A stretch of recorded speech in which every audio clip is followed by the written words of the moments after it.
On loud ಆಗಿದೆ. Digital display ಎಲ್ಲ ಗಾಡಿಯಲ್ಲಿ ಬಂದಂಗೆ ಡಿಜಿಟಲ್ ಡಿಸ್ಪ್ಲೇ ಬರುತ್ತೆ. ಸೊ ಇದರಲ್ಲಿ ಸೆಫ್ಟಿ ಡಿಸ್ಟೆನ್ಸ್ ಇವೆಲ್ಲ ಇದು ಫೇವ್ರೇಟ್ ಆದರೆ ಗಾಡಿ ನಮ್ಮದಿಲ್ಲಿದೆ ನೋಡಿ, ಲೆಜೆಂಡ್ರಿ 220F ಮತ್ತು ಹಳೇ ಡಿಸೈನೇ ಕಂಪ್ನಿಯಿಂದನೇ ಒಂಥರ dual purpose tyres, button tyres ಬರ್ತಾಯಿದೆ. ಕ್ರೇಜಿ. ಇದನ್ನು ಮಾತ್ರ ಹಂಗೆ ಉಳಿಸ್ಕೊಂಡಿದ್ದಾನೆ ಡಿಸೈನು, ಏನಂದರೆ ಏನೂ ಚೇಂಜ್ ಇಲ್ಲ. ಮೈಲೇಜ್ಗೂ ಲುಕ್ಕಿಗೂ ಒಳ್ಳೆ ಗಾಡಿ. ಸ್ನೇಹಿತರೆ, ಇವತ್ತು ಕಿರಣ್ ಅವರು ನಮಗೆ N160 ಹೊಸದು 2024 ಮಾಡಲು ಎಕ್ಸ್ಪ್ಲೇನ್ ಮಾಡ್ತಾಯಿದ್ದಾರೆ. ಗೆಸ್ಸಿಂಗ್ ಏನಂದರೆ ಇದೇ ಥರ ಡಿಜಿಟಲ್ ಮೀಟ್ರು ನಮ್ಮ NS ಅಲ್ಲೂ ಬರುತ್ತೆ ನೆಕ್ಸ್ಟ್ ಫೀಚರಲ್ಲಿ. ನೋಡೋದು ಸ್ವಲ್ಪ ಡಾಮಿನರ್ ಡಿಸ್ಪ್ಲೇ ಥರನೇ ಇದೆ. ಇಂಜಿನ್ ವೈಸು ಎಲ್ಲ ಸೇಮು. ನನ್ನ ಐ ಬಟನಲ್ಲಿ ಬರ್ತಾ ಇರುತ್ತೆ, ಇದು ಟೆಸ್ಟ್ ರೈಡ್ ವಿಡಿಯೋ, ದಯವಿಟ್ಟು ಚೆಕ್ ಮಾಡಿ. ಸದ್ಯಕ್ಕೆ ನಾವು ಡಿಸೈನ್ ಬಗ್ಗೆ ಒಂದು ಸಲ ಕಿರಣ್ ಅವ್ರು ಹಂಗೆ ಎಕ್ಸ್ಪ್ಲೇನ್ ಮಾಡ್ತಾರೆ. ಹೇಳಿ ಕಿರಣ್. ಸರ್, ಇದರಲ್ಲಿ ಮೇನ್ ಏನಂದರೆ ಇದು ನ್ಯೂ ಮಾಡಲ್ N160 ಅಂತ. ಸೊ N160 ಏನಾಗುತ್ತೆ ಅಂದರೆ ನಿಮಗೆ ಡಿಜಿಟಲ್ ಡಿಸ್ಪ್ಲೇ ಎಲ್ಲ ಗಾಡಿಯಲ್ಲಿ ಬಂದಂಗೆ ಡಿಜಿಟಲ್ ಡಿಸ್ಪ್ಲೇ ಬರುತ್ತೆ. ಸೊ ಇದರಲ್ಲಿ ಸೇಫ್ಟಿ ಡಿಸ್ಟೆನ್ಸ್ ಅಂದರೆ MT2 ಡಿಸ್ಟೆನ್ಸ್ ತೋರಿಸುತ್ತೆ. MT2 ಡಿಸ್ಟೆನ್ಸ್ ಅಂದರೆ ಇನ್ನು ಫ್ಯೂಯಲ್ ಎಷ್ಟಿದೆ DT ತೋರಿಸುತ್ತೆ ಜೊತೆಗೆ. ಸೊ ಇದರಲ್ಲಿ ಡಿಜಿಟಲೈಸೇಷನ್ ಜಾಸ್ತಿ ಇದೆ. ಜೊತೆಗೆ ನಿಮಗೆ ಅಬ್ನಾರ್ಮಲ್ ಇಂಜಿನ್ ನಾಯ್ಸ್ ಅಂತ ಬರುತ್ತೆ, ಲೈಕ್ KTM ಥರನೇ ಬರುತ್ತೆ.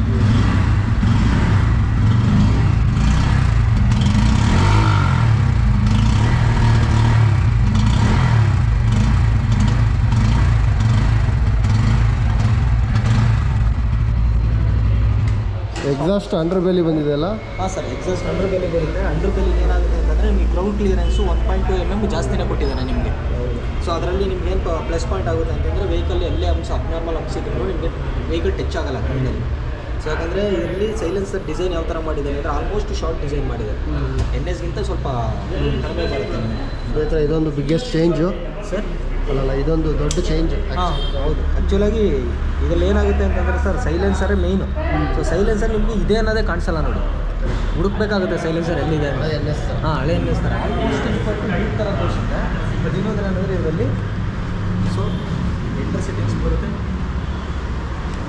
IFE ಬರುತ್ತೆ, DT ಬರುತ್ತೆ, ಡಿಸ್ಟೆನ್ಸ್ MT ಬರುತ್ತೆ, AFE ಬರುತ್ತೆ. ಜೊತೆಗೆ ಗೇರ್ ಶಿಫ್ಟಿಂಗು ನಿಮಗೆ ಪ್ರತಿಯೊಂದು ಬ್ಲೂಟೂತ್ ಕನೆಕ್ಟಿವಿಟಿನೂ ಇದರಲ್ಲಿ ಕೊಟ್ಟಿದ್ದಾರೆ. ಬ್ಲೂಟೂತ್ ಕನೆಕ್ಟಿವಿಟಿ ಯಾವ ಥರ ಕೊಟ್ಟಿದ್ದಾರೆ ಅಂತ ನನಗೆ ಬ್ಲೂಟೂತ್ ಕನೆಕ್ಟಿವಿಟಿ ಒಬ್ಬರು ಮಾಡ್ಬೋದು, ಬಟ್ ಒಂದೇ ಇದರಲ್ಲಿ ಬೇರೆಯವ್ರು ಮಾಡೋದಕ್ಕೆ ಬರೋದಿಲ್ಲ. ಒಬ್ಬರು ಆ್ಯಪ್ ಯೂಸ್ ಮಾಡೋರು ಮಾತ್ರ, ಒಬ್ಬರು ಮಾತ್ರ ಯೂಸ್ ಮಾಡ್ಬೋದು. ಅದು ಬಿಟ್ಟರೆ ಲೋಕಲ್ LED DDR ಬರುತ್ತೆ ನಿಮಗೆ. ಇದು ಬ್ರೈಟ್ನೆಸ್ ಬರ್ಬೋದು. ಈ ಸಲ ಆನ್ ಮಾಡಿ. ಅದು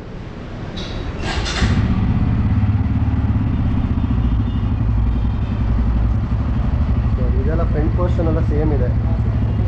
ಮೇನ್ ಚೇಂಜು ಇದು ಸ್ವಲ್ಪ ಫೀಚರಿಸ್ಟಿಕ್ ಆಗಿ ಮಾಡಿದ್ದಾನೆ. ಆಮೇಲೆ ನಮ್ಮ ಅಂಡರ್ ಬೆಲ್ ಎಕ್ಸಾಸ್ಟು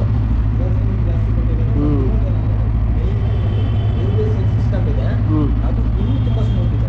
ಕ್ಲಚ್ ಅಷ್ಟೇ ತುಂಬಾ ಇಂಪಾರ್ಟೆಂಟ್ ಇರೋದು ಕ್ಲಚ್. ಇದೆಲ್ಲ ಟೋಟಲ್ ನಿಮಗೆ ಏನು ಬಜಾಜ್ ವೆಹಿಕಲ್ಸ್ ಇದೆ, ಬಜಾಜ್ ಬ್ರ್ಯಾಂಡಲ್ಲೆಲ್ಲ ಇವಾಗ ಬರ್ತಾರ ವೆಹಿಕಲಲ್ಲಿ ಕ್ಲಚ್ ಎಲ್ಲಿ ಸ್ಮೂತ್ ಇದೆ, ತುಂಬಾ ಸ್ಮೂತ್ ಇರುತ್ತೆ. ಅದು ನಾಯ್ಸ್ ಬರೋದು, ಏರ್ ಟ್ರಾಫಿಕ್ಸ್ ನಾಯ್ಸ್ ಬರುತ್ತೆ ಗೊತ್ತಾ, ಫಸ್ಟ್ ಆಗ್ತದೆ ಅದು ಇದರಲ್ಲಿ ಪಟಾರ್ ಅಂತ ಬರುತ್ತಲ್ಲ. ಯಾಕಂದ್ರೆ ಹಾಕಿಬೇಕಾದ್ರೆ ಟ್ರೈ ಮಾಡಿ ಸರ್, ಸ್ಮೂತ್ ಆಗಿದೆ ಸ್ನೇಹಿತರೆ. ಇದು ಸ್ಲಿಪ್ಪರ್ ಕ್ಲಚ್ಚಾ? ಹಾಂ ಸರ್, ಸ್ಲಿಪ್ಪರ್ ಕ್ಲಚ್. ಕ್ಲಚ್ ಬರುತ್ತೆ, ಹಾಗಾಗಿ ತುಂಬ ಸ್ಮೂತ್ ಬರುತ್ತೆ. ಸೊ ಮೋಡಲ್ಲಿ ನಿಮ್ಗೆ ಏನು ಬೇಕಾದ್ರೂ ಮೋಡಿಂದಲೇ ಚೇಂಜ್ ಮಾಡ್ಕೋಬೋದು. ಮೋಡ್ಸ್ ಏನಿದು? ಹೌದು, ಮೋಡ್ ಸಿಸ್ಟಮ್ ಬರುತ್ತೆ ಸರ್. ಓಕೆ.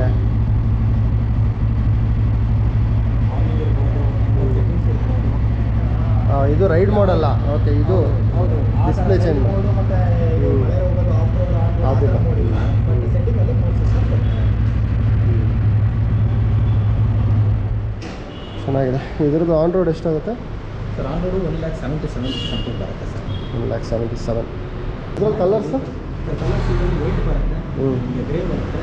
ಅಲ್ಲಿ ವೈಟ್ ಇದೆಯಲ್ಲ, ಅದೇ ಸೇಮಾ ಸ್ನೇಹಿತರೆ? ಅದೊಂದು ಕಲರ್ ಬರುತ್ತಂತೆ, ಆಮೇಲೆ ಗ್ರೇ ಕಲರ್ ಬರುತ್ತೆ. A few moments later. Explore ಮಾಡೋ ಪ್ಲ್ಯಾನ್ ಇರಲಿಲ್ಲ, but under belly exhaust gear ಶಿಫ್ಟಿಂಗ್ದು ಎಲ್ಲ ತುಂಬ ಚೇಂಜ್ ಮಾಡಿದಾರಂತೆ ಗಾಡೀಲಿ, ಅಂದರೆ ನಮ್ಮ ಕ್ಲಚ್ ವಿಷಯದಲ್ಲಿ. ಸೊ ಅದರಿಂದ ಒಂದು ಸಲ ಟೆಸ್ಟ್ ರೈಡ್ ಮಾಡೋಣ ಅನಿಸುತ್ತೆ. ಆಮೇಲೆ ಟೈರ್ ಪ್ಯಾಟ್ರನ್ನು ಸ್ವಲ್ಪ ಚೇಂಜ್ ಇದೆ. ಥಿಂಕ್ ಯೂರೋ ಗ್ರಿಪ್ ಟೈರ್ಸ್ ಬರ್ತಿದೆ ಈ ಸಲ. ಮೇಯ್ನು ಚೇಂಜ್ ಬಂದ್ಬಿಟ್ಟು ಇದು ಡಿಸ್ಪ್ಲೇ. ಏನು ಸ್ಮೂತ್ ಆಗಿದೆ ಗೊತ್ತಾ? ಸಿಕ್ಕಾಪಟ್ಟೆ ಸ್ಮೂತ್ ಆಗಿದೆ. ನೀವೇನೋ 250 ತೊಗೊಳ್ಳೋ ಪ್ಲ್ಯಾನ್ ಇದ್ದರೆ ಇದೊಂದು ಸಲ ಓಡಿಸಿ ನೋಡಿ. 160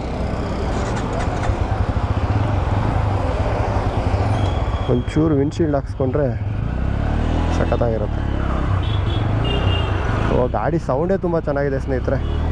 ಆಮೇಲೆ ನಂದು ಹಳೆ ವೀಡಿಯೋಲಿ ಇದ್ರದ್ದು ಸೀಟಿಂಗ್ ಪೊಸಿಷನ್ ಬಗ್ಗೆ ಎಲ್ಲ ಹೇಳಿದ್ದೀನಿ, ಅದರಲ್ಲೇನು ಚೇಂಜ್ ಇಲ್ಲ. ಬಟ್ ಮೇನು ಓಹೋ ತುಂಬ ಸ್ಮೂತಾಗಿದೆ. ಹಳೆ N160 ಅಥವಾ N ಸೀರೀಸೇ ತುಂಬ ಸ್ಮೂತ್ ಅಂದ್ಕೊಂಡ್ರೆ ಅದಕ್ಕಿಂತ ಸ್ಮೂತಾಗಿದೆ.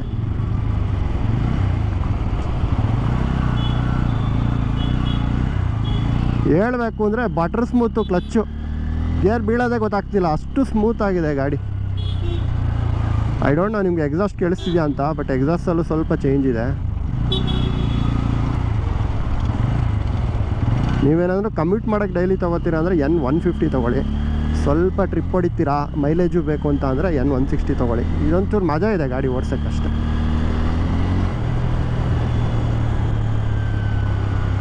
ಗೇರ್ ಇಂಡಿಕೇಟರ್ ಹಳೆದ್ರಲ್ಲೂ ಇತ್ತು, ಬಟ್ ಇದರಲ್ಲಿ ನಿಮಗೆ Bluetooth connectivity, turn by turn radius ಇದೆಯಾ ಅನ್ನೋದು ಒಂದು ಸಲ ಕೇಳಬೇಕು, ಗೊತ್ತಿಲ್ಲ.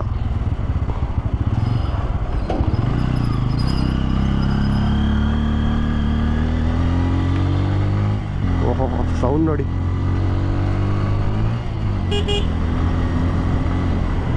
ಹಾರನ್ ಲೌಡ್ ಆಗಿದೆ. ಟಿಪಿಕಲ್ ಕನ್ನಡಿಗ ಲೌಡ್ ಇಲ್ಲ. ಓಹೋ ಸಸ್ಪೆನ್ಷನ್ ಹೆವಿ ಸ್ಮೂತ್ ಆಗಿದೆ ಗುರು. ಸಸ್ಪೆನ್ಷನ್ ಹೆವಿ ಸ್ಮೂತ್ ಆಗಿದೆ.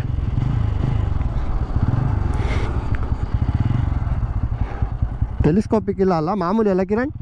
ಸಸ್ಪೆನ್ಷನ್ ಸ್ಮೂತ್ ಆಗಿದೆ.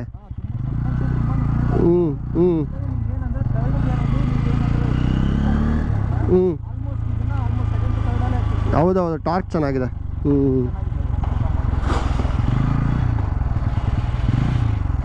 ಅಬ್ಸರ್ವ್ ಮಾಡ್ಬೋದು ಇದರಲ್ಲಿ. ಸಡನ್ ಪಿಕಪ್ ತಗೊಳುತ್ತೆ. ಹೌದೌದು, 60 ಎಷ್ಟು ಸೆಕೆಂಡಲ್ಲಿ ಬರುತ್ತೆ ಅಂತ ನೀವೇ ಕ್ಯಾಲ್ಕುಲೇಟ್ ಮಾಡಿ. ಹೌದೌದು. ಒಂದು ಸಲ ವಿಡಿಯೋ ವಾಕರ್ ಅಂತ ತೋರಿಸ್ಬೋಣ, ಶೋರೂಮಲ್ಲಿ ತೋರ್ಸೋಕ್ಕಿಂತ ಇಲ್ಲಿ. ಬರುತ್ತೆ 6 ಸೆಕೆಂಡ್ಸಲ್ಲಿ 0 to 60 ನೀವು ರೀಚ್ ಮಾಡ್ಬೋದು. ಗಾಡಿ ಪವರ್ ಇದೆ. ಹಳೇದಕ್ಕೆ ಹೋಲಿಸ್ಕೊಂಡ್ರೆ ಮೇಯ್ನ್ ಬಂದ್ಬಿಟ್ಟು ಕ್ಲಚ್ಚು ಎಷ್ಟು ಲೈಟಾಗಿ ಗೇರ್ ಬೀಳ್ತಿದೆ ಅಂದರೆ ಅಷ್ಟು ಲೈಟಾಗಿದೆ. 170-80 ಒಳಗಡೆ ಇದಕ್ಕಿಂತ ಒಂದು ಒಳ್ಳೆ ಗಾಡಿ ನಿಮ್ಗೆ ಸಿಗೋಲ್ಲ ಅಂತ ಅಂದ್ಕೋತೀನಿ ನಾನು. F250 ಅಥವಾ ಇದು 220 ಪ್ರೈಸ್ ಬಂದ್ಬಿಟ್ಟು 184 ಆಗುತ್ತೆ. ಟೆಕ್ನಾಲಜಿ ವೈಸು, ಇಂಜಿನ್ನು, ಫೀಚರಿಸ್ಟಿಕ್ ಆಗಿ. ಆಮೇಲೆ ಒಂದು ಡೌಟು ಕಿರಣ್, ಇದರಲ್ಲಿ ಮ್ಯಾಪ್ ಹಾಕೋಬೋದಾ? ಆಗಲ್ಲ ಅಲ್ಲ? ಸರ್ ಇದರಲ್ಲಿ ಮ್ಯಾಪ್ ಫೆಸಿಲಿಟಿ ಇಲ್ಲ. ಮೇನ್ ಬ್ಲೂಟೂತ್ ಇದರಲ್ಲ ಇದೆ ಅಷ್ಟೇ. Bluetooth sir. ಬ್ಲೂಟೂತ್ ಕನೆಕ್ಟಿವಿಟಿನೇ ನಮ್ಮಲ್ಲಿ, ಯಾಕಂದ್ರೆ ಇದು ಹೊಸ ಸಿಸ್ಟಮ್ ಆಗಿರೋದ್ರಿಂದ ಕಡೆ ಎಲ್ಲ ಆಲ್ಮೋಸ್ಟ್ ಲಾಂಚ್ ಆಗಿರ್ಬೋದು. ಹೌದೌದು. ಬಟ್ ನಮ್ಮ ಬಜಾಜಲ್ಲಿ ಬ್ಲೂಟೂತ್ ಮತ್ತೆ ಅದು ಕನೆಕ್ಟಿವಿಟಿ ಮಾಡಿರೋದೇ ಫಸ್ಟ್. ಅಂದರೆ ಬ್ಲೂಟೂತಲ್ಲಿ ನಾವು ಕನೆಕ್ಟ್ ಮಾಡಿದಾಗ ಫೋನ್ ಬರ್ತಿರೋಕ್ಕೆ ತೋರಿಸುತ್ತಾ? ಇದರಲ್ಲಿ ಡಿಸ್ಪ್ಲೇ ತೋರಿಸುತ್ತೆ. ಸೊ ಅದೊಂದು ನಿಮಗೆ ಫೋನ್ ಯೂಸ್ ಮಾಡೋ ಅವಶ್ಯಕತೆ ಇಲ್ಲ ಅಂತ ಮಾಡಿದ್ದಾರೆ ಅಷ್ಟೇ. ನಂಬರ್ ಡಿಸ್ಪ್ಲೇ ಆಗುತ್ತೆ. ಜೊತೆಗೆ ಏನಂದರೆ ಇದು ಬಂದು ಎಷ್ಟು ನಿಮಗೆ ಸೀಟ್ ಜಾಸ್ತಿ ಕೊಟ್ಟಿದ್ದಾನೆ. ಇಲ್ಲಿಗೂ ಲಾಟ್ ಆಫ್ ಕೊಡ್ತಾ ಇದೆ. ಸೊ ಗ್ರಿಪ್ ಪರ್ಪಸ್ಗೋಸ್ಕರ ಇದು ನಿಮ್ಗೆ ಸ್ವಲ್ಪ ಸ್ಪೇಷಿಯಸ್ ಬರುತ್ತೆ. ಇವ್ರು ಹೇಳ್ತಿರೋದು ಬಂದ್ಬಿಟ್ಟು ಹಳೆದ್ರಲ್ಲಿ ಇತ್ತಲ್ಲ ಅದೇ ಸೇಮು, ಬಟ್ ಮೇನ್ ಬಂದ್ಬಿಟ್ಟು ಡಿಸ್ಪ್ಲೇ. ಈ ಹಳೆ ಮಾಡಲು ಇದೆ, ಇದು ಇದೆ. ಹಾಂ ಸರ್, ಅದು ಸಿಗುತ್ತೆ. ಪ್ರೈಸ್ ಡಿಫ್ರೆನ್ಸು ಅದಕ್ಕೂ ಇದಕ್ಕೂ ನಿಮ್ಗೆ ಒಂದು 6 to 7,000ಗೆ ಫೀಚರಿಸ್ಟಿಕ್ ಗಾಡಿ. ಮೇನು ಫೀಚರಿಸ್ಟಿಕ್ ಅಂತ ಅಂದ್ಕೊಬೇಡಿ, ಇದರಲ್ಲಿ ಬ್ರೇಕ್ ಇಂಪ್ರೂವ್ಮೆಂಟ್ ಆಗಿದೆ, ಕ್ಲಚ್ಚೂ ತುಂಬ ಲೈಟಾಗಿದೆ. ಆಮೇಲೆ ನಿಮಗೆ ಎಕ್ಸಾಸ್ಟ್ ಸೌಂಡ್ ಒಂದು ಸಲ ಕೇಳಿಸ್ತೀನಿ. ನ್ಯೂಟ್ರಲ್ ಇದೆಯಾ? ಇಲ್ಲ ಅಲ್ಲ, ನೋಡಿ ಎಷ್ಟು ಕ್ರೇಜಿ ಆಗಿದೆ ಅಂದರೆ ಸೌಂಡು. ಯಾರು 160cc ಗಾಡಿ ಅಂತ ಹೇಳಲ್ಲ, ಹಂಗಿದೆ ತಮ್ಮಿಂಗು. ಸೊ ನೀವು ಬಂದು ಕಿರಣ್ ಅಥವಾ ಸುನಿಲ್ ಪಂಚಾಂಜನೆ ಮೋಟರ್ಸಲ್ಲಿ ಬಂದು ಕಾಂಟ್ಯಾಕ್ಟ್ ಆಗ್ಬೋದು. ಗಾಡಿ ಬಗ್ಗೆ ಇನ್ನೂ ನಿಮಗೆ ಡೀಟೇಲ್ ಬೇಕು ಅಂದರೆ, ನನಗೆ ಫಸ್ಟ್ ಇಂಪ್ರೆಷನು ಐ ಥಿಂಕ್ 160ಲಿ one of the best machine ಬಿಟ್ಟಿದ್ದಾನೆ. ಕ್ಲಚ್ ವೈಸ್ ಆಗಲಿ, ಗೇರ್ ವೈಸ್ ಆಗಲಿ, ಇಂಜಿನ್ ರಿಫೈನ್ಮೆಂಟ್ ಆಗಲಿ. ಯಾಕಂದ್ರೆ ನಮ್ಮ ಮನೇಲಿ ಒಂದು 250 ಇರೋದ್ರಿಂದ ಹೇಳ್ತಾ ಇದ್ದೀನಿ. ಮಾಮೂಲಿ ಹಳೆ ಥರ ಇಲ್ಲ, ಈಗ ಬಜಾಜ್ ಅವರು ಇಂಜಿನ್ ಮೇಲೆ ತುಂಬ ವರ್ಕ್ ಮಾಡಿದ್ದಾರೆ. ನೋಡಿ ಇಲ್ಲಿ ಸೆಕೆಂಡ್ ಗೇರು, ಥರ್ಡ್, ಇದ್ರ ಟಾಪ್ ಸ್ಪೀಡೆಲ್ಲ ಚೆಕ್ ಮಾಡೋಕ್ಕಾಗಲ್ಲ ಈಗ ಸದ್ಯಕ್ಕೆ. ಬಟ್ ಅವ್ರು ಹೇಳೋ ಪ್ರಕಾರ ಒಂದು 110 115 ಆರಾಮಾಗಿ ಕ್ರೂಸ್ ಮಾಡ್ಬೋದು ಸ್ನೇಹಿತರೆ. ಒಂದು ಬೆಟರ್ಮೆಂಟ್ ಮಾಡ್ಬೋದಾಗಿತ್ತು ಏನಂದರೆ LED ಇಂಡಿಕೇಟ್ರ್ ಕೊಡಬೇಕಾಯಿತು. ಈ ಸಲನೂ LED ಇಂಡಿಕೇಟ್ರ್ ಇಲ್ಲ. ಬಟ್ ನೀವು RS ಎಲ್ಲ ಹಾಕೋಬೋದು ಇದಕ್ಕೆ. ಆಮೇಲೆ ಮುಂದಿನ ತಿಂಗಳು ನಿಮಗೆ ಬೆಂಗಳೂರಲ್ಲೇ N160 ಅಲ್ಲ N160 ಆಮೇಲೆ NS200 ಬಂದ್ಬಿಟ್ಟು ಇದೇ ಥರ ಡಿಸ್ಪ್ಲೇ ನೆಕ್ಸ್ಟ್ ಡಾಮಿನಾರ್ ಥರನೇ ಬರ್ತಾಯಿದೆ. ಸೊ ಅದೊಂದು. ಆಮೇಲೆ ಈಗ ಎಲ್ಲ ಗಾಡಿಲೂ ಗೇರ್ ಇಂಡಿಕೇಟ್ರು ಮ್ಯಾಂಡೇಟ್ರಿ ಮಾಡಿಬಿಟ್ಟಿದ್ದಾನೆ. ಈವನ್ ಡಾಮಿನಾರ್ 250 ಗೇರ್ ಇಂಡಿಕೇಟ್ರ್ ಇದೆ. ಈಗ ನಮ್ಮದ್ರಲ್ಲಿ ಇರಲಿಲ್ಲ. ಸೊ ಇದಿಷ್ಟು ಸ್ನೇಹಿತರೆ ಈ ವಿಡಿಯೋಗೆ. ನಾನೇನಾದರೂ ಪಾಯಿಂಟ್ಸ್ ಮಿಸ್ ಮಾಡಿದರೆ ದಯವಿಟ್ಟು ಕಮೆಂಟ್ ಸೆಕ್ಷನಲ್ಲಿ ಹಾಕಿ. ನನಗೆ ಗೊತ್ತಿರೋಷ್ಟು ನಿಮ್ಗೆ ಹೇಳಿದ್ದೀನಿ. ನಾನೇನೋ ತುಂಬ ಟೆಕ್ನಿಕಲಿ ಎಲ್ಲ ಹೋಗೋಕ್ಕಾಗಲ್ಲ. ಗಾಡಿ ಒಬ್ಬ ಮಧ್ಯಮ ವರ್ಗದವನಿಗೆ 170 ಕೊಟ್ಟು ತೊಗೋಬೋದ ಅಂದರೆ ಎಸ್. ಯಾಕಂದರೆ ಬೇರೆ ಗಾಡಿಗಿಂತ ಇದು ಬೇರೆ ಬ್ರ್ಯಾಂಡ್ಗಳಿಗಿಂತ ಚೆನ್ನಾಗಿದೆ ಇದು. ಮತ್ತು ರೈಡರ್ನ ನೀವು ಕನ್ಸಿಡರ್ ಮಾಡ್ಬೋದು ಅಂತ ಹೇಳ್ತಾ ಇಲ್ಲಿಗೆ ಈ ವಿಡಿಯೋನ ಮುಗಿಸ್ತಾ ಇದ್ದೀನಿ ಸ್ನೇಹಿತರೆ. ಯಾರ್ಯಾರು ಇನ್ನೂ ಚಾನಲ್ನ ಸಬ್ಸ್ಕ್ರೈಬ್ ಆಗಿಲ್ಲ ದಯವಿಟ್ಟು ಸಬ್ಸ್ಕ್ರೈಬ್ ಮಾಡಿ. ಮತ್ತು ಮುಂದಿನ ವ್ಲಾಗ್ಸಲ್ಲಿ ಸಿಗೋಣ. ಸೈನಿಂಗ್ ಆಫ್ ಫ್ರಮ್ ಮೋಟರ್ಸ್ ಇಂಪರ್ ಸುದ್ದಿ. Take care. ಬಾಯ್.